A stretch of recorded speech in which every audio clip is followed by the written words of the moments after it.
Hello po sa inyong lahat mga ka-crypto. Ako po si Pinoy Crypto Trader at sa video na ito ay atin pong pag-usapan ang tungkol dito sa nagaganap na kaso dito po sa pagitan ni Ripple at ang US SEC, kung saan ay meron daw pong isang kilalang eksperto ang naglabas ng kanyang projected timeline kung kailan magkakaroon na po ng settlement at saka final ruling ang kaso ng dalawang itong si Ripple at saka si US SEC. At yan, sa mga hindi po kasi nakakaalam, ay yung legal battle po na ito sa pagitan ng Ripple at saka US SEC ay nakakaapekto po ito sa presyo ni XRP. Ayan, ito po yung sinisisi ng community ni XRP kung bakit hindi po nagagawang magpakita ng magandang performance ang presyo nitong si XRP. Kaya inaasahan po ng karamihan na sana ay matapos na ang legal battle na ito. Ayan, kasi matagal na po ito. Umabot na po kasi ito ng ilang taon. Kaya kung minsan ay nakakasawa na rin yung napag-usapan yung kanilang yung kanilang nagaganap na kaso dito.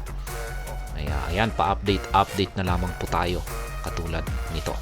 Kaya yan, bago pa tayo magpatuloy ay nais ko lamang po munang bigyang linaw ang aking disclaimer kung saan ang nilalaman po ng video na ito ay hindi po ito isang financial advice.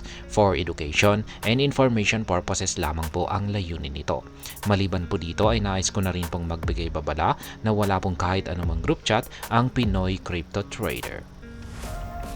Yan, ang sabi rito ay Ashley Prosper says while a settlement in the Ripple versus SEC case could happen at any time, Judge Torres might issue a final ruling between July and September. Ayan po, si Ashley Prosper, siya po ang naglabas ng kanyang pahayag or statement dito sa settlement ng or dito sa kaso ni Ripple at saka US SEC.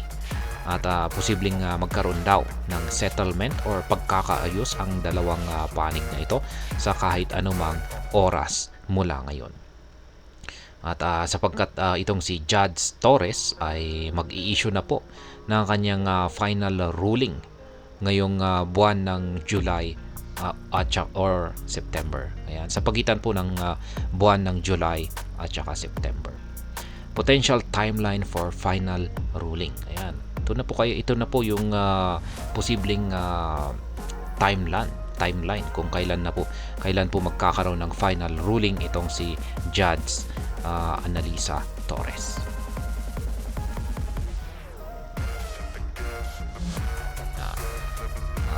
Yan, sabi rito ay Prosper pointed out that the US Securities and Exchange Commission SEC will file its final reply in the remedies phase today, May 6, 2024. Kaya ayan po, ngayon pong araw ito, May 6, 2024.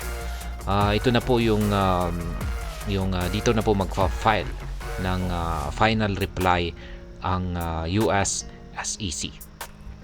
Ayan, at pag natapos na ito, kasi ito na po yung hinihintay lamang dito, yung final reply ng US SEC. At ayan po, kailangan po nilang isubmit ito ngayong May 6, 2024. The industry pundit stated that after the SEC's reply, Judge Analisa Torres could issue a final ruling around July to September 2024. Kaya ayan, pagkatapos po ng reply na ito ng US SEC ay ayan, dito na po papasok yung final ruling nitong si Judge Analisa Torres. At inaasahan po na ilalabas po niya yung kanyang final ruling ngayong buwan ng July hanggang September ngayong pong taong 2024. Potential appeal and settlement. Ayan, dalawa po ang posibleng mangyari rito sa kanilang dito sa patuloy na kaso na hindi matapos-tapos dito po kay Ripple at saka US SEC. Posible pong sila ay mag-appeal or posibleng magkaroon na ng settlement. Kaya yan, sana nga ay magkaroon na ng settlement. Wag na sana yung appeal. Kasi yung pag magkakaroon po ng appeal ay mas lalong tatagal na naman ito. Kawawa naman po yung mga investor dito kay XRP. Kaya yung mga iba ay naglipatan na po sila ng ibang mga crypto asset. Kasi kung pag sa iba, mas malaki yung kikitain mo kasi mas matindi yung kanilang performance. Hindi po tulad ni XRP na talagang nasasakal po siya dulot po ng nagaganap na kaso na ito. Kaya ayan, mas pabor po sa lahat kung magkakaroon na sila ng settlement. It bears mentioning that several legal experts project that the final resolution of the Ripple lawsuit could be pushed to 2026 should any of the parties appeal. Yan na nga. Kung may magkakaroon ng appeal dito kay Ripple or kay US SEC. Yan, kung sila ay magkakaroon ng appeal, ay aabot yung final resolution ng kanilang kaso sa taong 2026. Kaya yan, 2 taon na naman yan na paghihintay. Tatagal na naman. Kaya yung mga hindi na po makapaghintay dyan, ay talagang lilipat na po sila sa ibang crypto asset. Notably, the SEC and Ripple have participated in different settlement conferences to resolve the lawsuit by mutual agreement. However, these efforts have ended in futility with no signs of a settlement happening anytime soon. Kaya yan, sabi naman dito ay sinubukan naman po talagang magkaayos ng US SEC at ang Ripple. Sila po ay nag-usap para magkaroon ng mutual agreement. Yan. Pero mukhang yung mga pag-uusap nila na ito ay mukhang hindi po sila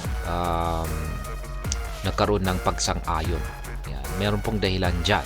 At sabi po rin, meron pong, ayan, ito po yung dahilan. Despite Ripple's willingness to settle with the SEC under the condition that XRP is officially recognized as a non-security, the regulatory agency seems uninterested in adopting this approach. Kaya yan po kasi yung condition kung bakit hindi po sila nagkaroon ng settlement, or kung bakit hindi sila nagkakaroon ng settlement hanggang sa ngayon. Kasi ang may isa pong kondisyon itong si Ripple, na kung pag sila po ay magkakaroon ng settlement dito kay US SEC, ay dapat itong si US SEC ay ituring nila itong si XRP bilang isang non-security na asset. Pero itong si US SEC ay ayaw po niya, hindi po siya sang-ayon.